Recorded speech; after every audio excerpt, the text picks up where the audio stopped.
Hey everybody, it's Jeff Kelly here, and I had an idea for a video. I was watching a video recently on YouTube, and somebody was talking about really controversial movie opinions that they had, and I thought that might be kind of fun to write down some ones that I had, and I was able to come up with 10. And so I wanted just to kind of share those with you. So these are, movie opinions that would be controversial, that might be sort of hot takes, if you will. And I tend to side with the majority of people on a lot of movies. Like I truly believe that The Godfather is one of the greatest movies of all time. Stanley Kubrick is the man. Steven Spielberg is probably the best filmmaker of all time. I'm a huge Quentin Tarantino fanboy, so I do side with the majority on most of my movie opinions, but there are some that I have that would be considered pretty controversial. And so here are my 10. Of course, these are just my opinions. But yeah, so here are my 10 controversial movie opinions. Okay, number one, I think that Creed 2, so the most recent Creed movie, all right, with Michael B. Jordan as Apollo Creed's son, I think that Creed 2 is not only better than Creed 1, which would be controversial in itself, right? So I actually think Creed 2 is the most enjoyable and entertaining movie in the entire Rocky franchise. I honestly do. So I love the structure that Creed 2 brings, which is it's a setup and then a payoff, and then another setup and then another payoff, and then another setup and another payoff. I feel like there's the pace of the movie is just so wonderfully entertaining, and it never drags. I loved Creed 1, but I definitely feel like it was definitely more of a slow burn. Like it took a long time for it to get where it was going. Rocky 1 has the same type of problem with me. Like I feel like it just takes a super long time to get to that last fight, and the last fight is very satisfying. It is extremely satisfying because Rocky is such a wonderfully likable dude. But most of the movie is I watch it and I feel like it's just him walking around talking to Adrian, and there's not really all that much boxing in it. Where with the subsequent sequels, I actually feel got more entertaining, except for Rocky 2. I feel Rocky 2 is super overrated. But Rocky 3, Rocky 4, they started kind of picking up the pace, especially Rocky 3, where the pace was picked up and you sort of had this structure of a setup payoff.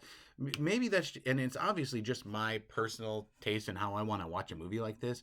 But yeah, I definitely think Creed 2, I think that was the most fun I ever had watching one of the movies in this whole franchise, all the Rocky movies and then the two Creed movies.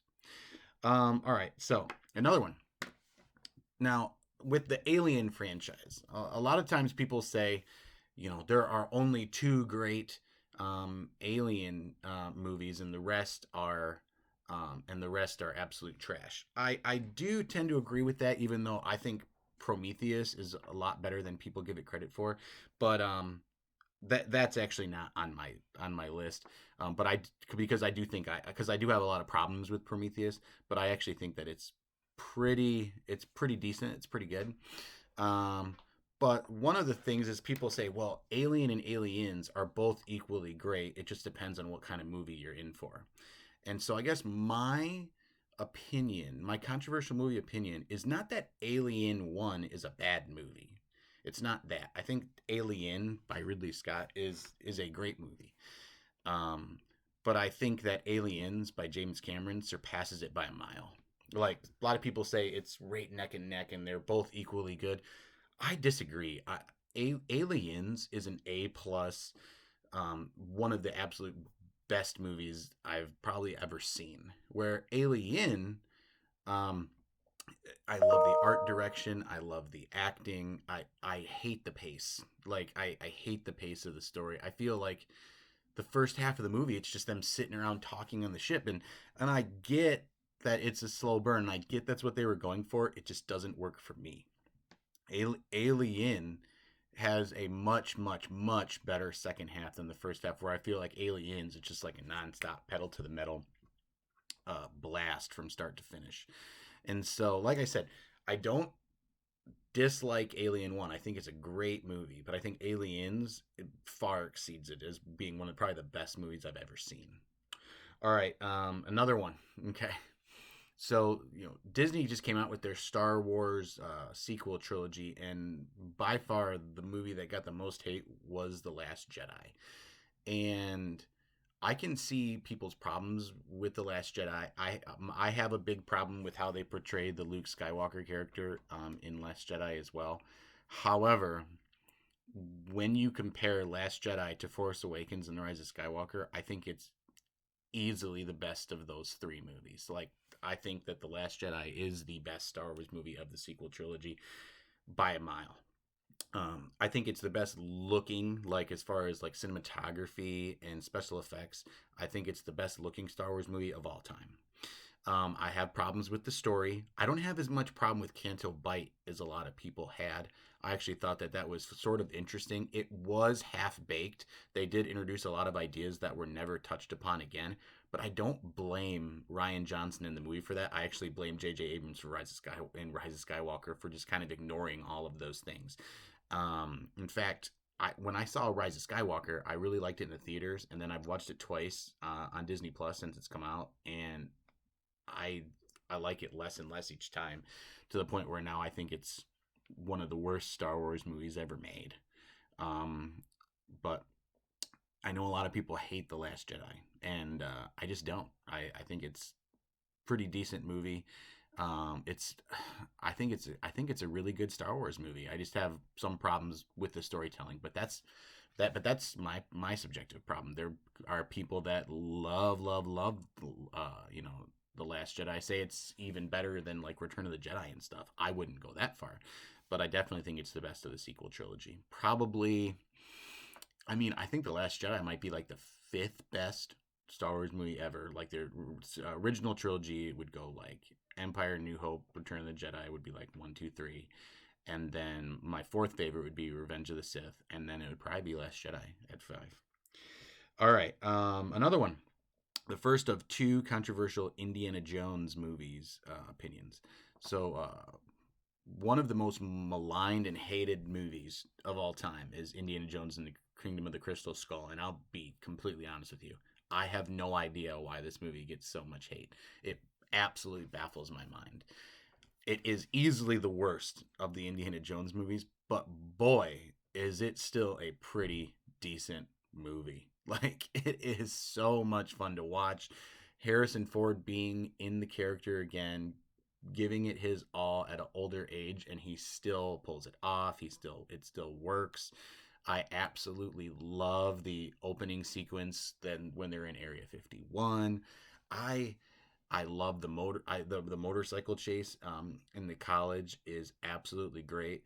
I do have a little bit of a problem with the way that it was shot. I think that the movie sort of looks almost artificial, but and then a couple problems with the story. But like anytime people don't like something with the story, I feel like that's totally subjective, right? Like people are like, oh well, it didn't feel like the other movies. Yeah, but it came out like so much later, and they were riffing off of 50s science fiction and not like like a traditional monotheistic religion and or polytheistic religions like Temple of Doom, I believe. Um, but yeah, like I don't know. I don't know. I don't get it. I don't get where all the hate comes from for that because I just have an absolute blast watching it. And the weekend it came out Memorial Weekend in 2008. My mother, God rest her soul, right? I took her to see this on Memorial Day, and it was a packed house, and she absolutely loved it. Now she actually went and saw Raiders of the Lost Ark when it opened, like multiple times in the theater. Indiana Jones is one of her favorite movie characters, was one of her favorite movie characters of all time, and she absolutely loved it. So I don't really understand why people dislike this movie so much. Okay, next one. Let's go over to Disney now. We're back to Disney, you know. So Toy Story, one of my absolute favorite movie franchises, easily my favorite animated film franchise. I absolutely love the characters. I actually absolutely love the story. One of the opinions you'll hear from a lot of people is Toy Story 3 is the best of the movies. And I'm here to tell you my opinion, which is I really love Toy Story 3, but I actually think it is my least favorite of all of them. And the reason is because, once again, the story, like, is super cliche. It feels like they're just like repeating a lot of the same beats that they've already done in the movies. It didn't feel fresh. Like when Toy Story 2 came out, that felt like a completely different film than the first one. But Toy Story 3 felt like they were repeating a lot of the same things. The only difference was that Andy was older now, so you're dealing with a little bit more different emotional set. And I feel like the majority of the runtime, it's just like a prison escape, like a movie with a really good villain, but pretty much a prison escape movie. And then like the final scene where he gives all the toys away, it's very emotional and very impactful. I think that a lot of people, when they talk about this movie, they really just kind of focus on that little ending scene and say that's why it's the best, because they cried in the theaters and stuff like that. But I would challenge you that I think that Toy Story 2 is actually the more emotional of the three. Go back and watch that, and watch the When Somebody Loved Me segment. Yeah, I think that's the most emotional scene in a Toy Story film to date. And Toy Story 4, I thought Toy Story 4 actually had a more satisfying ending than Toy Story 3. Okay, so next one. Let's talk about a Best Picture winner from a few years ago, called The Shape of Water. Full transparency, I'm a huge Guillermo del Toro fan. Pan's Labyrinth is one of my favorite movies of all time. I loved his Hellboy movies, and I love the movie. A lot of the movies that he helps produce. And when I saw Shape of Water, I thought it was terrible. And I've watched it twice, and I think it's awful. I think it's one of his worst movies that he's ever made. And the things it does well, it looks really great. Like it, cinematography and the color schemes and the costumes, all fantastic. The story is absolute garbage. Like they the choices, the character choices that they make no sense to me. Like, you have Sally Hawkins, wonderful actress. Blue Jasmine, if you have not seen her in Blue Jasmine, she's great in that. And you don't let her talk. Like, that just makes absolutely no sense to me. Like, I just I wasn't connected to that character at all. Octavia Spencer was great. Michael Shannon was great in it. But Sally Hawkins could have been so much better, and she wasn't. And everybody was heralding her for her acting, and I didn't buy it. And I'd never bought the connection with her and the fish monster guy. It just felt wrong. It just felt absolutely wrong. Um, but yeah, so I don't know.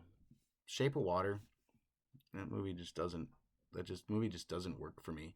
And to make matters worse, it actually lost, or no, it beat um, Three Billboards Outside Ebbing, Missouri for Best Picture of the Year, which I think is one of the great Oscar tragedies because Three Billboards is so much better. All right, my next one. Okay, this one might not be as controversial, so I won't spend as much time on it. But I think, so I love Christopher Nolan, and I think that, and I love his ambition, and I think that this movie Interstellar is a complete mess, and it it makes no logical sense, and it is preachy, and it looks great, and it's really what I love. Matthew McConaughey in it, and I love the special effects, and that is literally it. I think Anne Hathaway is terrible in it. I think that Jessica Chastain is underused in it. I think Interstellar is completely overrated. But I don't know. I feel like a lot of people feel that way, so I don't know how controversial that is. All right, here we go. Let's go to another Christopher Nolan one then. And this one might not be as controversial either because, so Dunkirk, right? When Dunkirk was coming out, like Christopher Nolan's best, one of the greatest war movies of all time. It to me is one of the most boring movies I've ever seen in my whole life. It is not. It just the tension does just not work for me because I don't know any of these people. You need to develop characters in your story for me to care. It's not enough just to make your movie look good and sound good. It needs to hit me on an emotional level, and that is one of the coldest movies I've ever seen. Like it was so incredibly boring. Like I've only watched it once, and I've tried to watch it again and I turn it off because it just does not hold my attention, which really pains me because I love Christopher Nolan so much. Okay, let's go back to a Indiana Jones opinion. So a lot of people, when you talk to them, they'll say, okay, there's really two movies. You got Raiders of the Lost Ark and you got Last Crusade. Those are your two like masterpiece Indiana Jones movies. Then the next step down is Temple of Doom, and then people would say like 10 steps down is Crystal Skull, which we already talked about that. I think that's ridiculous. My other controversial movie opinion about Indiana Jones, though, is I actually think that Temple of Doom is superior to Last Crusade. Raiders of the Lost Ark is still the best one, but Temple of Doom is not that far off.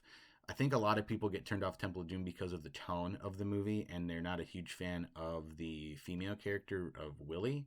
And some people might not like Short Round either, but like I said, that's all subjective, and these are just my subjective opinions. But I feel like Temple of Doom is the movie that stands apart from Raiders the best of those original of those original two sequels, because it just feels so new. Everything's so new. There's different set pieces. There's different.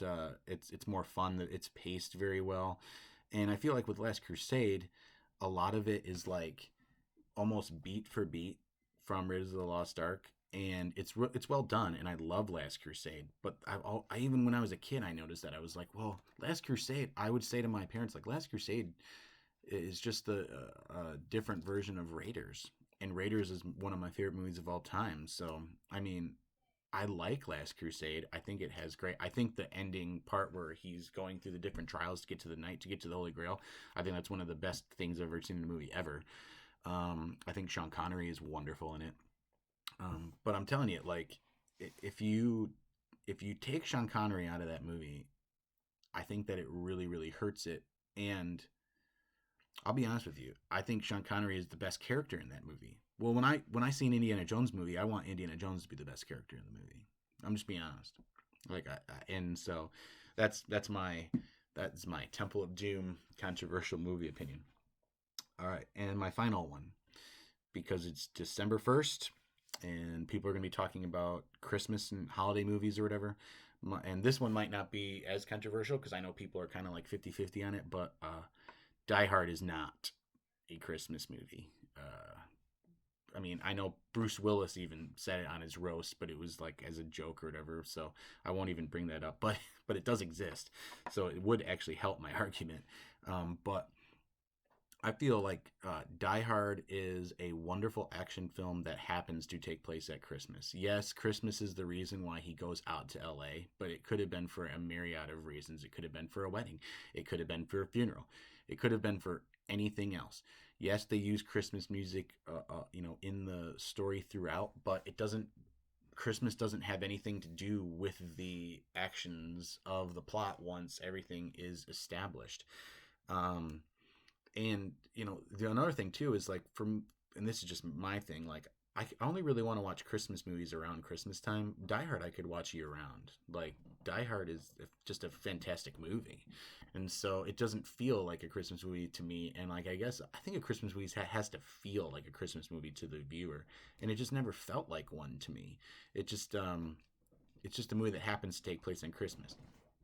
Now, one thing people will say, right, is, well, it takes place on Christmas, so it is a Christmas movie. Okay, if that's your logic, then Batman Returns is a Christmas movie too. And so is Lethal Weapon 1. Now, if you can say, yeah, absolutely, Batman Returns is a Christmas movie and Lethal Weapon 1 is a Christmas movie, if you can say that, right? If you can say that, then sure, Die Hard's a Christmas movie. You'd be hard pressed to find a lot of people that would agree that Batman Returns and Lethal Weapon 1 are Christmas movies. I feel like people, just because Die Hard's so good, people just say, oh, it's great and it's a Christmas movie. I feel people just give it a pass, but they're not consistent in their logic. All right, so anyway, so those are 10 controversial movie opinions that I have. Let me know if you have any, or if you think I'm a total nut job or whatever like that. Be nice. Hey, have a great rest of your day, everybody, and until next time.